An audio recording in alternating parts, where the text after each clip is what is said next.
समय आया है कि हम परमेश्वर की बातों को सुने, जो भी उसको अभिषेक को दिया है परमेश्वर ने, अपने वचनों को उसके मुंह में भरा है, परमेश्वर ने अभिषेक किया है। इस तरह से पवित्र आत्मा पूरी तौर से मुझसे होकर बातचीत करता है, यानी कि प्रभु यीशु मसीह बातचीत करता है। और हम जब अपने आप को उसके सामने रख देते हैं, सीधे मन से अपने आप को समर्पित करते हैं, सीधे मन से तमाम बातों को दुनिया की निकाल कर चाहते हैं कि हाँ प्रभु यीशु मसीह तुमसे बातचीत कर, और मैं सीखना चाहता हूँ, मैं पढ़ना चाहता हूँ, ऊंचाइयों को प्राप्त करना चाहता हूँ जिनको तू मुझे देना चाहता है, और जो मैं ताकि तेरे नाम को फैलाऊं, तेरी रोशनी को चमकाऊं, जो तू चाहता है, इसलिए तूने मुझे दुनिया में रखा है। इस बात को हम समझे कि परमेश्वर ने हमें इस पृथ्वी में क्यों रखा है, अपनी महिमा के लिए, हमारी महिमा के लिए नहीं, अपनी महिमा करने के लिए। जब हम उसकी महिमा के लिए अपने आप को समर्पित करते हैं तो वो हमारे जीवन को भी ऊर्जा उठाता है कि हम अपने आप को दे दें उसके सामने।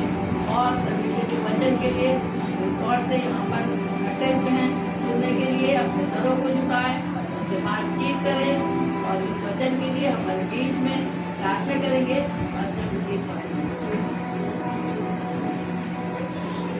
और जब जिंदा और समर्थित प्रभु आपको धन्यवाद देते हैं आज की इस संगति के लिए। प्रभु यीशु तूने हम सबको तेरे मौका बख्शा कि हम तेरे भवन में इकट्ठे होकर प्रभु यीशु तेरे नाम को ऊंचा उठा सके प्रभु यीशु। जबकि वो समय आया है कि हम तेरे जिंदा वचन को जिसे तूने अपने नाम से ज्यादा महत्व दिया है, तेरे अभिषेक को के जरिए सुने प्रभु यीशु, जिन्हें तूने चुना है प्रभु यीशु।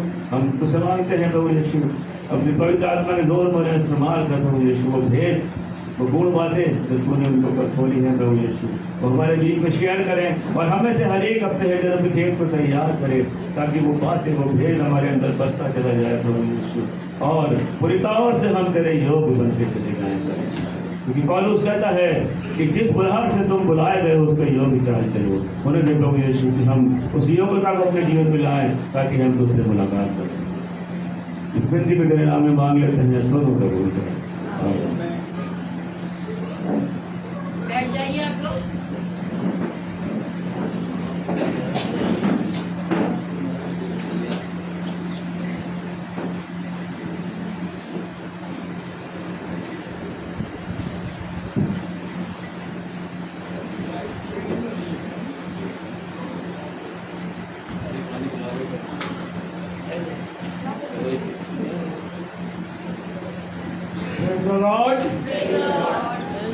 परमेश्वर का धन्यवाद। हर दिन परमेश्वर हमें याद दिलाना चाहता है कि हम पूर्ण रूप से परमेश्वर के हो जाए। आप देखेंगे अगर पेपर करते हैं तो उसमें देखिए क्या क्या खिलाकर खिलौने कामों के बहुत ही ज्यादा दुनिया के अंदर बात ये हमें वो हर तरह के बैर भाव बुराइयाँ ये सब त्याग करके हमें एक ही तरफ ध्यान देना चाहिए कि हम प्रभु यीशु मसीह के साथ रहें। केवल एक ही नाम है जो मुक्ति दे सकता है, उद्धार कर सकता है, जीवन दे सकता है, और दूसरा नाम नहीं। इसलिए जरूरी है कि हम आज यीशु को ढूंढें। जब वो हमें मिल जाता है पूर्ण रूप से उसके सामने अपने आप को समर्पण, पूर्ण रूप से अपने आप को उसके चरणों पर डाल दिया। प्रभु यीशु मसीह के पास उद्धार है, जीवन है, शांति है, चंगाई है, रिहाई है। तो आज हम इकट्ठा है यहाँ पर। आज परमेश्वर हमें बताना चाहता है, सिखाना चाहता है कि हम परमेश्वर के योग्य बने। दुआ करेंगे। जीवित परमेश्वर तेरी जय जयकार, तेरा धन्यवाद होता है प्रभु। तो जितने बच्चे यहाँ से इकट्ठा हुए ना बना मर्जी दे, और तेरे पिता आज जो कुछ तू हमें सिखाना चाहता हम सीखें और अपने वचनों के अनुसार अपने जीवन को बिताएं, वही करने तेरे निगाह में। बहुत सारे लोग ऑनलाइन भी देख रहे होंगे, उन सब को परमेश्वर जो वचन हमारे कानों में पड़ता है तो वो हमें ये बताता है, संदेश देता है कि जीवन यीशु मसीह के पास, चंगाई यीशु मसीह के पास। पिता हर व्यक्ति के साथ चलना सब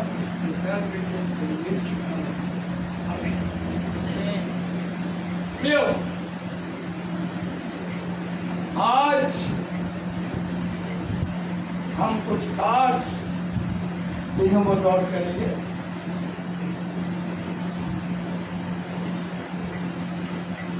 यूहन्ना जो कि परमेश्वर का, प्रभु यीशु मसीह का शिष्य था,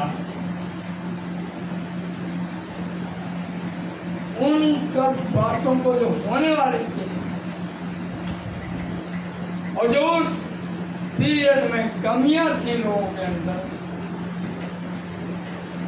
वो सब बातें प्रभु यीशु मसीह ने अपने सेवक यूहन्ना पर लाई और सिखा कि ये निकले जो चीजों में दिखा, और इनको पूरी रीति से सातों कलीसियाओं के दूतों के पास भेजते, यानी दुनिया के उन लोगों के पास भेजने की बात है जो परमेश्वर का काम कर रहे हैं। लेकिन कैसा काम कर रहे हैं ये प्रभु यीशु मसीह बताना चाहता है कि इसमें क्या कमी है, सारी चीजें उसने वहाँ पर बताया। तो उन बातों को जानने के लिए आज हम यहाँ पर इकट्ठा है। एक डैनियल भविष्यवक्ता के पीरियड में अंतकाल में होने वाली घटनाएं, अंतकाल में होने वाली बातें, पूरी होने वाली बातें, उनके लिए डैनियल से कहा और उसने कहा कि ये सब कब होगा, कैसे होगा। तो डैनियल को प्रभु यीशु मसीह ने बताया कि तू अपना काम, तू इसी दिन आएगा, तू सुरक्षित अपने लोगों में मिल जाएगा। लेकिन ये सब बातें अंतकाल के लिए सर्वमोहर कर, और जो अंतकाल की बातें थी वो इस पुस्तक में, जो कि ऊपर से यानी अंदर से बाहर से दोनों तरफ लिखी, उसको सर्वमोहर किया, तो मोहर लगाई गई ताकि आखिरी दिनों में, अंत के दिनों में मोहरें खोली। प्रभु यीशु मसीह ने वो प्रबंध किया, और जब समय आया तो यूहन्ना पर बहुत सारी चीजें आई। तो ये जो सर्वमोहर की गई किताब, इसको ना तो कोई छूने के योग्यता, न लेने की योग्यता, न स्वर्ग में, न पृथ्वी पर, न पाताल में, कहीं कोई नहीं। केवल एक ही जो मोहरबंद पुस्तक को ले सकता था, जो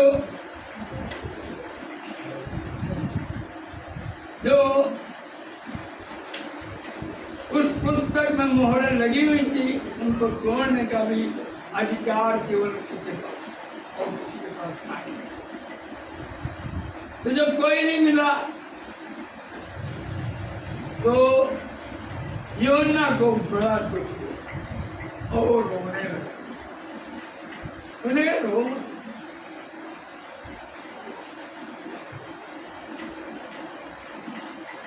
परमेश्वर का मेमना जो बलि हुआ है, यानी प्रभु यीशु मसीह इस पुस्तक के मोहरों को खोलने की योग्य है। चिंता ना करो। तो ये मोहरें खोली गई। अभी तक हमने जो शुरुआत किया है, सातों मोहरों पर प्रकाश डाला जाए, तो पहली मोहर हो चुकी, दूसरी भी खुल चुकी, आज तीसरी मोहर का नंबर है। ताकि उनके बारे में हम आपको बताएं और सचेत भी करें और हम सब सचेत हों। यही नहीं कि आप सचेत, हम भी, मैं भी। ये बड़ी भारी बात है कि जब तीसरी मोहर खोलने के लिए तैयारी की गई तो क्या हुआ, आइए हम देखें। प्रकाशित वाक्य उसका 6 अध्याय और 5 पद। और जब उसने तीसरी मोहर खोली और उसने तीसरी मोहर खोली तो मैंने तीसरे प्राणी को ये कहते सुना मैंने तीसरे प्राणी को ये कहते सुना किया कि आ, और मैंने दृष्टि की और मैंने दृष्टि की और देखो एक काला घोड़ा है। एक काला घोड़ा है। इस काले घोड़े का बड़ा भारी रहस्य है। हाँ, और उसके सवार और के हाथ में सवार को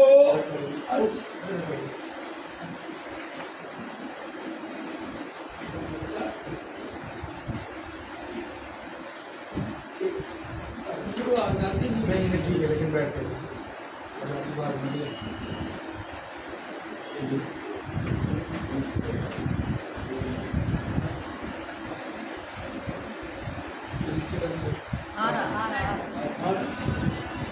काले घोड़े के सवार को एक अधिकार दिया गया और एक अधिकार में कितने अधिकार छुपे हुए हैं उस पर हमें गौर करने की जरूरत है। हम देखेंगे आगे।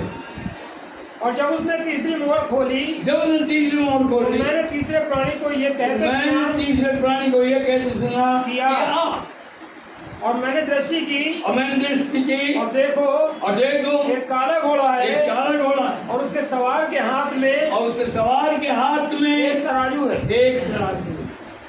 क्या है? तराजू। तराजू। और उस तराजू से क्या काम करना है उसको मालूम है? हाँ। और मैंने उन चारों प्राणियों के बीच में से और मैंने उन चारों प्राणियों के बीच में से एक शब्द ये कहते सुना एक शब्द ये कहते सुना कि दिनार का सेर भर गेहूं कि दिनार का सेर भर गेहूं और दिनार का 3 सेर जौ और दिनार का 3 सेर जौ और तेल और दाखरस और की हानि दाखरस की हानि न करना। न कर। ये उससे कह दिया ये तुझे नहीं करना और सब तो अपना आजाद है, कर ले जो कुछ करना चाहता है। तो क्या है ये काला घोड़ा, काले घोड़े का जो सवार है उसके हाथ में तराजू है और तराजू का काम क्या है? तौलना है। ऐसा तौलो कि दीनार का सेर भर गेहूं और 3 सेर जौ और तेल और दाखरस की हानि न करें। लेकिन ये होगा। आज हम लोग महंगाई चिल्ला रहे हैं। अरे ये महंगाई वही है कि तीसरे घोड़े के सवार को यह अधिकार मिला कि वो महंगाई फैलाए। हम लोगों को दोष लगा रहे हैं। हम लोग कह रहे हैं कि अरे इनकी वजह से ये है वो है तमाम, लेकिन ये तो बाइबल की बात है, ये होना ही था, ये तो होगा ही। लेकिन क्या है, इस काले और काले घोड़े का और सवार का काम क्या है? हर तरह की मिलावट, हर तरह के दोष को उत्पन्न करना, हर चीज में मिलावट। मालूम कि भाई अरे क्या बताएं, सब डुप्लीकेट आ रहा है। घी मिलावट, घी नाम की चीज ही नहीं है। दूध में मिलावट, अभी हमने देखा है कि दूध बनाने का तरीका, लोग दूध बना रहे हैं, केमिकल दूध बन रहा है और इस दूध में उस दूध में कोई फर्क नहीं पा रहे। टेस्टिंग करी गया, वो पास हो गया। प्रिय सोचने की बात, क्या क्या हो रहा है। लेकिन यहाँ तक गनीमत है कि महंगाई है, यहाँ तक गनीमत है कि मिलावट है, यहाँ तक गनीमत है कि डुप्लीकेट चीजें बन रही हैं, हाँ? लेकिन एक और चीज है, इस काले घोड़े के सवार के पास एक चीज और है। इसके पास हर तरह की दुष्ट आत्माएं हैं, इसके पास पिशाच है। मैंने बताया था शायद एक दिन थोड़ा बहुत, एक पिशाच का क्या काम मालूम? वो अच्छे वेश में आपके अंदर प्रवेश कर जाएगा, आपके घर में प्रवेश कर जाएगा, आपके झुंड में प्रवेश कर जाएगा और वो सब कुछ एक धार्मिकता का आडंबर फैला के आपसे सब गलत से और घिनौने का आज करिए। अब ये होने वाला सब चीजों से छुटकारा अगर हो सकता है और हमारा जीवन बच सकता है तो केवल एक ही सहारा है, वो है यीशु। जो यीशु पर ईमान लाएगा वो बच जाएगा, जो उसमें कायम रहेगा वो बच जाएगा। लेकिन ये नहीं है आधा तीसरा आधा बटे। बहुत से लोग क्या करते, सिर्फ केवल यही कि परमेश्वर के वचन से लापरवाह होकर के और बरगस्ता होकर के और तमाम तरह के बहाने लगा करके ये सब कोई करा, कोई मिलावटी काम करा रहा है और कैसे कैसे जिन्होंने काम करा रहा है कि वो पूरी तौर से मनुष्य के जहन को यानी ब्रेन को ऐसा पूरी तौर से अपने कब्जे में ले रहा है कि उसे लग रहा है कि मैं बिल्कुल अच्छा काम कर रहा हूँ, ठीक काम कर रहा हूँ। इसका ही काम है। कितने दिनों में ये बिल्कुल काला घोड़ा जो है कालेपन को दिखा रहा है, इतना काला, इतने गुनाह, इतने गंदे गंदे गंदे गुनाह, इतनी चीज ऐसी मिलावट की चीजें हमारे जीवन के अंदर। हम वेश को रखते हैं, धार्मिकता का रखते हैं, अंदर से हम खोखले हैं। अंदर हमारे क्या चल रहा है, मौका पड़ने पर हम क्या करते हैं, आज परमेश्वर हमें बताना चाहता है, वो हमें सिखाना चाहता है क्या हो रहा है। ये काम परमेश्वर ने यहेजकेल नबी को, यहेजकेल भविष्यवक्ता को पूर्ण रूप से दिखाया, जबकि वो कहाँ था? बाबुल में था। यरूशलेम से, इस्राएल से ये बाबुल गुलामी में चले गए थे, लेकिन वहाँ भी लोग लगे हुए थे जो परमेश्वर के लोग तो दुआ में लगे थे, दुआ में प्रार्थना में लगे थे, और उनका जीवन परमेश्वर को पसंद है। तो वो बताना चाहता, दिखाना चाहता परमेश्वर कि देख क्या हो रहा है। अब वो मंदिर की बात बताना, चर्च की बात बताना चाहता, क्या हो रहा है। हर तरह की बेईमानी, हर तरह की चोरी, हर तरह का लुत्फन, ये हमारे लोगों के अंदर, दुनिया के अंदर फैला हुआ है। इससे हमें बचने की आवश्यकता है। तमाम लालच पड़े, देखिए बताइए, अरे गमन कर करके सब लोग भागे बने, और तो क्या हो रहा है, यही पिशाच इन सबको भड़का रहा है, इनको सिखा रहा है झूठ बोलो, परमेश्वर की सारी चीजें बर्बाद करो, कुछ बेच डालो, कुछ कहीं कर दो, कुछ भी कर दो, ये सब लगा हुआ। कौन करा रहा है? ये काले घोड़े का सवार कर रहा है, उसमें काम मिला। अब आप देखिए कि क्या है कि आज मछलियों को किस चीज का जरूरत है। जरूरत इस बात की है कि हम जानें क्या क्या हो रहा है और क्या क्या होने वाला है।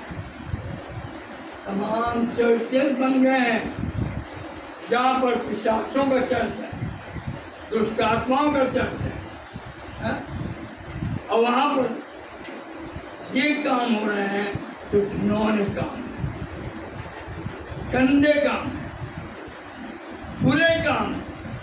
लेकिन वो कह रहे नहीं, बताइए ये चर्च है तो वो कैसा चर्च है?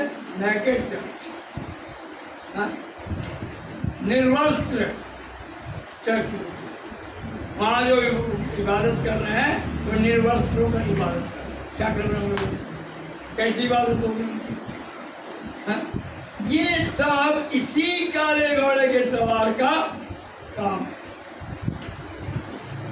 तो इतना, यानी इतने बिगड़ गए लोग, ये परमेश्वर के भविष्यता को दिखाना चाहता, बताना चाहता है कि क्या कर रहे हैं। हम देखेंगे लेकिन भविष्यता की पुस्तक उसका 8 अध्याय 30 से 35।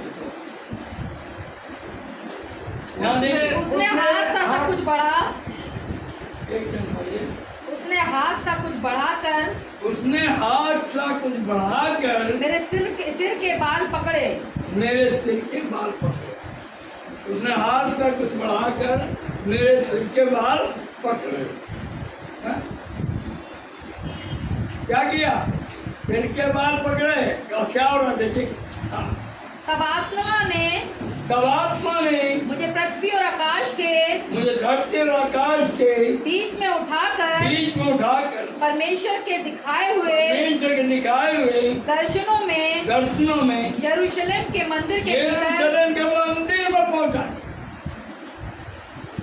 हाँ, मंदिर के भीतर आंगन के उस फाटक के पास पहुंचा दिया, जिसका मुंह उत्तर की ओर है, था, और जिसमें उस जलन उपजाने वाली देखिए क्या है। अरे ये मिलावट नहीं है, ये मिलावट है कि आपके बीच में अब शैतान अपनी प्रतिमाएं स्थापित करवा देगा और आप उनकी वर्शिप करने लगते हैं। क्या ख्याल है? हम क्या सोचते हैं? वहाँ पहुंचा और कहा क्या देगा? जलन उपजाने वाली प्रतिमा का स्थान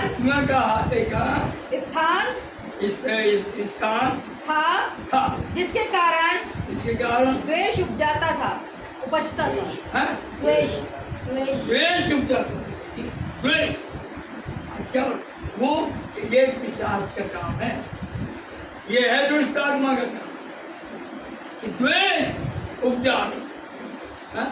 क्या हो रहा है? लेकिन ये जो है ये द्वेष उपजाना कुछ और है? ये क्या है? ये घृणित वस्तु जो है जिसकी प्रतिमा वहां पर बनाई गई है? ये इससे क्या हुआ? द्वेष उपजता है, बुराई आती है, हर तरह का गुनाह आता है, ये गुनाहों में ले जाता है। इसी के साथ आज से तब वो मुझे आंगन के द्वार पर ले गया और मैंने देखा कि भीत में एक छेद है। एक भीत में दीवार में एक छेद है। तब उसने मुझसे कहा, हे मनुष्य की संतान, भीत को फोड़। ये छोटा छेद नहीं, पिंजों ने देख, बिल्कुल खुल्लम खुल्ला देख, तोड़ दे, फिर देख क्या हो रहा। आज परमेश्वर हमारे ऊपर सब चीज जाहिर करना चाहता है, क्या क्या हो रहा है दुनिया के अंदर, हमें हम सचेत नहीं हो रहे, बल्कि और उसी में लिप्त हो जाते हैं, उसी में खो जा रहे हैं। क्योंकि जितने भी लोग लालच, रेप, धोखा, बेईमानी कर रहे हैं, उसका अंजाम बुरा है, उसका अंजाम बुरा है। हाँ, क्या हुआ? तो मैंने भीत को फोड़कर तो मैंने भीत को फोड़कर क्या देखा कि एक द्वार है। उसने मुझसे कहा, भीतर जाकर देख क्या हो रहा है। हाँ, कि ये लोग यहाँ कैसे कैसे और अति घृणित काम कर रहे हैं। Praise the Lord. ये लोग कैसे और अति घृणित काम कर रहे हैं, देख जा। और उन्हें क्या देखा? हर तरह के घिनौनी, हर तरह के घिनौने जंतु, जीव, उन तक की उपासना हो रही है। आज यही कर रहा है संसार, गलत चीजों के पीछे भागे फिर रहे हैं, सही चीजों को नहीं अपना, नहीं बचना चाहिए। हाँ, तो मैंने भीतर जाकर देखा कि चारों ओर की भीत पर जाती जाती के रेंगने वाले जंतुओं और घृणित पशुओं, मतलब सांप भी है, हाँ, रेंगने वाले, हाँ, और घृणित पशुओं और इस्राएल के घराने की सब मूर्तों के चित्र खिंचे हुए हैं। हम इसीलिए इसको जरूर आप लोग घर में जरूर पढ़िएगा, जिससे आपको मजा है। इसकी 14 देखिए। तब वो मुझे यहोवा के भवन के उस फाटक के पास ले गया जो उत्तर की ओर था। और वहाँ स्त्रियां बैठी हुई तम्मूज के लिए रो रही थी। किसके लिए रो रही थी? एक देवता जो घृणित काम कर रहा है, उसके लिए रो रही थी। ये हालत, हम कहाँ जा रहे हैं? तमाम तरह के धोखे, तमाम तरह के गुनाह, हाँ, में हम पूरी तौर से लिप्त हैं। हम उसमें से निकलना नहीं चाहते। लालच, प्रेम, धोखा पूरी दुनिया में फैला हुआ। हमें बहुत होशियार होना चाहिए। हम कहीं ठगे तो नहीं जा रहे, कहीं हम लुटे तो नहीं जा रहे। ये काम हो रहा है, हा? और क्या है कि असल वाकई में हम इन सब चीज़ों को, घृणित चीज़ों से क्या होता है? ये एडल्ट्री है, ये व्यभिचार है। तो पढ़ने ही चल गया, हम दूसरी चीज़ों को तरजीह देते हैं, जाते हैं। हाँ? हम वो काम करते हैं जो हमारे लिए वाजिब नहीं है। हम वहां जाते हैं जो हमारे लिए बिल्कुल कतई अच्छा नहीं है। हमें चुनना है, यीशु को चुनना है, उद्धार को चुनना है, या हमें शैतान को चुनना है जो हर तरह के लुभावने काम हमारे जीवन में करना चाहता है। इसको चुनना है। हाँ? आज परमेश्वर में बताना चाहता है हमें बहुत ज्यादा मालूम क्या क्या हो रहा है। इतनी एडल्ट्री हो रही है दुनिया के अंदर, इतना विचार फैला हुआ है, इतने बुरे काम हो रहे हैं कि जिनके बारे में पौलुस को परमेश्वर ने बताया, ये लिख दे, ये प्रचार कर कि ऐसे लोग परमेश्वर के राज्य में नहीं जा सकते। हाँ? हमें इस बात पर गौर करने की जरूरत है। हाँ? क्यों? ये सब काम करने वाले कौन है? ये सब काम करवाने वाला ये काले घोड़े का सवार है और काम करने वाले उस पिशाच के शिकार, उस पिशाच के शिकार। हम देखिए पहला क्रंथियों 9 है।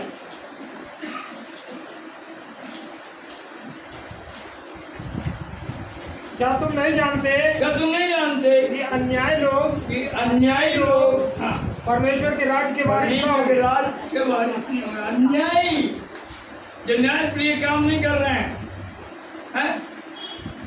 हर जगह बेईमानी कर रहे हैं, जो करना चाहिए वो कर नहीं रहे। और कहते हैं, एक कहावत है कि छन्नी में दूध हो और कर्म को बैठ के रो, इस हालत को किया गया। क्यों? क्योंकि हम छन्नी में दूध हो रहे हैं। हम गलत ढंग से परमेश्वर को प्राप्त करना चाहते हैं, चिल्लाते हैं, रोते हैं, गिड़गिड़ाते हैं, लेकिन अपने आप को, अपने जीवन को सुधारते नहीं है। जो करना चाहिए वो करते नहीं है, चाहे कितनी चोट पड़ जाए। इतने बेशर्म हो गए, हाँ? इतने बेदर्द हो गए कि वो अच्छाई को अपनाना नहीं चाहते। चलेगा? क्या तुम नहीं जानते कि अन्यायी लोग परमेश्वर के राज्य के वारिस न परमेश्वर के होंगे। राज्य के वारिस नहीं होंगे। धोखा न खाओ, न न वेश्यागामी, न मूर्ति पूजक, न परस्त्रीगामी, न लुच्चे, न पुरुषगामी, न चोर, न लोभी, न पियक्कड़, न गाली देने वाले,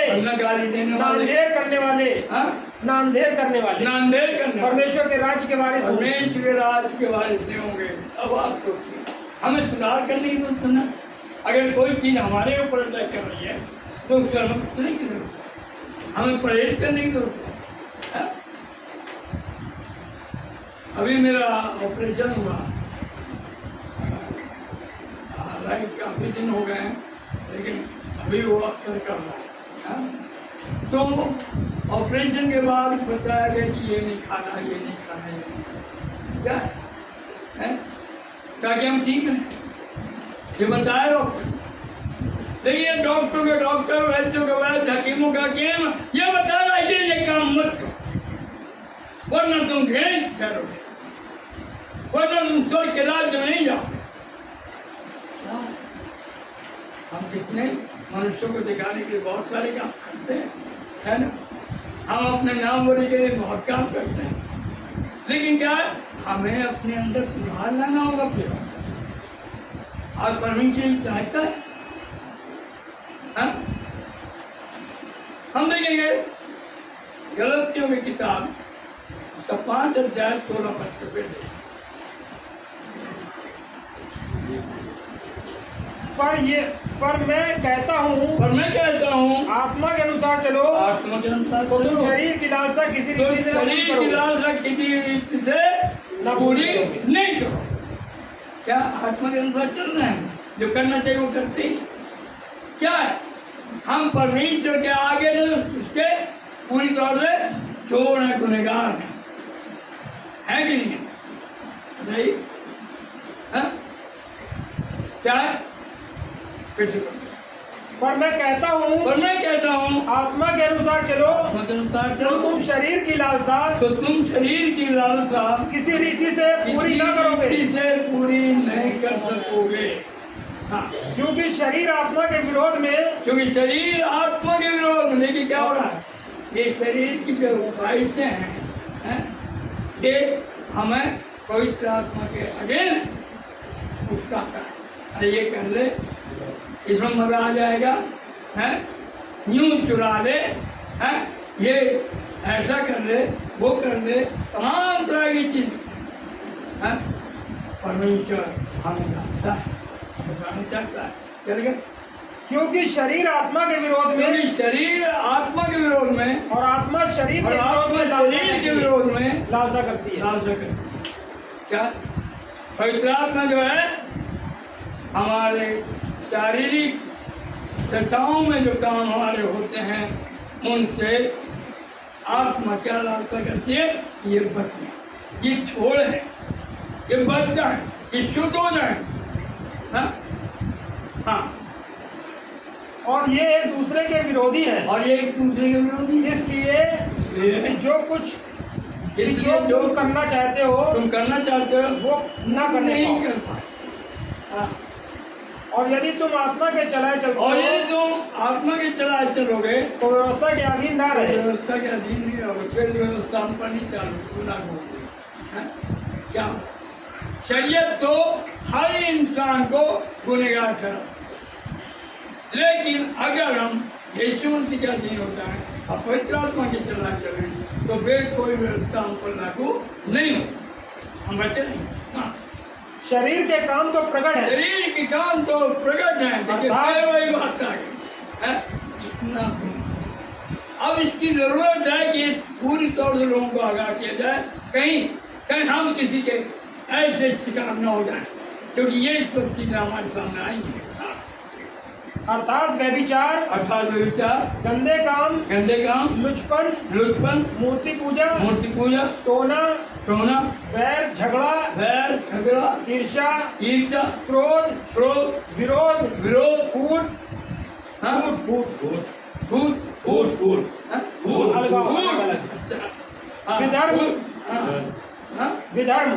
विधर्म, डाह, मतवालापन, लीला क्रीड़ा और इनके ऐसे और काम है। लोग कितना गौर करते हैं और कहते हैं ये तो मजेदार बात है, लेकिन नहीं, मजा नहीं है, सजा है इसमें, सजा।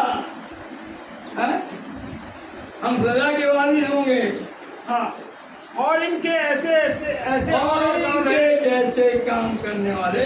हाँ, और इनके ऐसे और काम है, और इनके ऐसे और काम है। इनके विषय में मैं तुमको पहले से कह देता हूँ, जैसा पहले कह भी चुका हूँ कि ऐसे काम करने वाले परमेश्वर के राज्य के वारिस नहीं होंगे।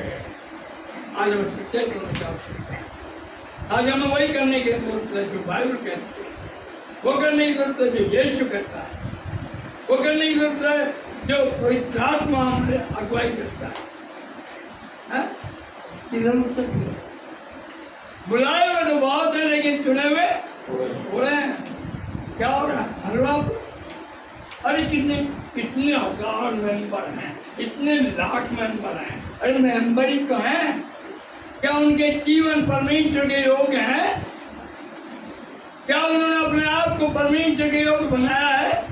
क्या वो शुद्ध है? आज हम इस बात पर गौर करते कि हम क्या करें मालूम? आज हम लोग एक दूसरे को देखते हैं, अरे ये गलत काम कर रहा है, इसे कुछ सजा नहीं मिली, है ना? कहते कि नहीं कहते? हम देखेंगे इस बात को कि हमें परवाह नहीं करना चाहिए कौन चल रहा है कौन नहीं चल रहा, हम चलें। और जब हम ये सोच रहे हैं कि हम चलेंगे तो यकीनन हम बहुत ही बड़ा प्रतिफल पाएंगे, अनंत का जीवन पाएंगे। चलिए हम देखेंगे प्रकाशित वाक्य 22 बार और 11। जो अन्याय करता है जो अन्याय करता है वो अन्याय ही वो करता अन्याय रहे। करता रहे। और देखिए जो ये है समाज। हैं? हम उसके घृणित कामों की तरफ नजर ना करें, हम उसकी नकल ना करें। वो गलत कर रहा है तो कर रहा है, करने दो। हाँ। और जो मलिन है और जो मलिन है वो मलिन बना वो रहे। मलिन बना रहे, और जो धर्मी और है जो धर्मी है वो धर्मी बना रहे। बना रहे, और जो पवित्र है जो पवित्र है वो पवित्र बना रहे। पवित्र बना रहे। देख देख मैं शीघ्र आने वाला मैं हूँ शीघ्र आने वाला हूँ और हर एक काम के और हर अनुसार एक काम के अनुसार बदला देने के लिए बदला देने के लिए प्रतिफल मेरे पास है। Praise the Lord। Praise the Lord। आज परमेश्वर आज हमें बताना चाहता है, चाहे हम कितने भी, अगर मान लीजिए कोई गुनाह हमारे जीवन में है, कोई पाप हमारे जीवन में है, तो कोई परवाह नहीं करेगी, केवल यीशु के पास आ जाएगी। यीशु ने कहिए मैं तेरे साथ चलना चाहता हूँ, तेरा बनना चाहता हूँ और तेरे खून से अपने आप को शुद्ध करना चाहता हूँ। तो क्या है लिखा हुआ है इसमें, तो इसमें धन्य है वे जो अपने वस्त्र धो लेते हैं धो लेते हैं, क्योंकि उन्हें जीवन के वृक्ष के पास उन्हें जीवन के वृक्ष के पास वृक्ष के आने का पास अधिकार मिलेगा। जाने का अधिकार मिलेगा। Praise the Lord। ये जीवन का वृक्ष कौन है? यीशु मसीह है। उसके बाद जीवन है, उसके बाद जीवन के फल हैं? उसके बाद महिमा का मुकुट है, वो देगा। हैं? अनंत काल के जीवन का मुकुट है उसके पास। उसके बाद सच्चाई का मुकुट है, धार्मिकता का मुकुट है। क्या हम लेना चाहते हैं? हाँ, उन्होंने जिन्होंने अपने वक्त धो लिए हैं उन्हें तो जीवन के पेड़ के पास जाने का अधिकार मिलेगा। Praise the Lord। Praise the परमेश्वर Lord। आप लोग को आशीष